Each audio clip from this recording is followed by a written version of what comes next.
You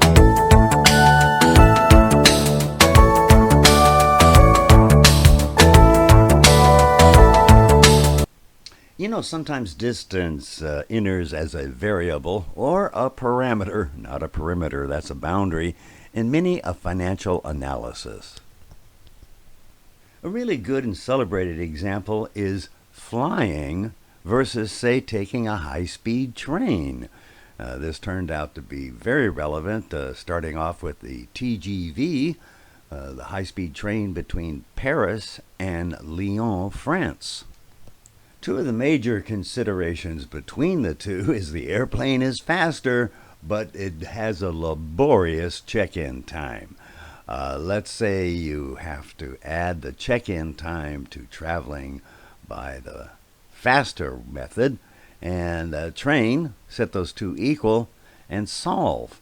And it turns out that, say, at 120 miles an hour for the train and 480 miles an hour for the plane, and a 1 hour check-in, boy, am I being generous, it would be a 160 mile equivalent difference. And if it was a 2 hour check-in, you could double that.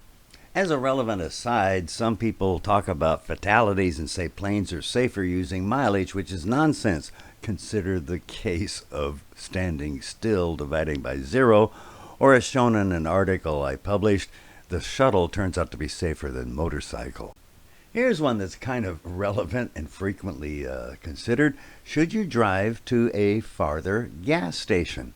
Now, of course, the farther gas station should be cheaper, and you want to consider your mileage, cost per gallon, the savings.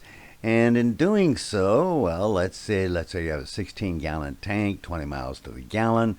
The price for each of them is $5.20 or $4.80. Well, that'd be some 25 miles. But wait, there's more. Notice we didn't do a round trip, so I'd cut that in half. And what about the cost of your time and effort, which you could figure out your wage rate, for example, and then compute that as a cost per mile? Boy, that really makes a saving. And finally, here's one not unlike what we just did, but a long-term perspective on whether you should buy that cheaper but farther home. Well, the home costs, we would add in your cost of transportation. Let's say there's some 50-week, 5 days working.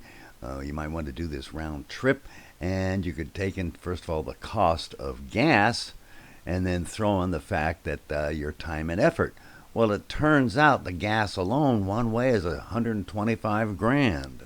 Here, the present value used the approximation of a perpetuity, let's say 5%. And, what about the cost of your time and effort? And if we include that and you're at a high labor rate, it's cheaper to live in town at a higher priced home, and vice versa. But I bet you already knew that with drcinvests.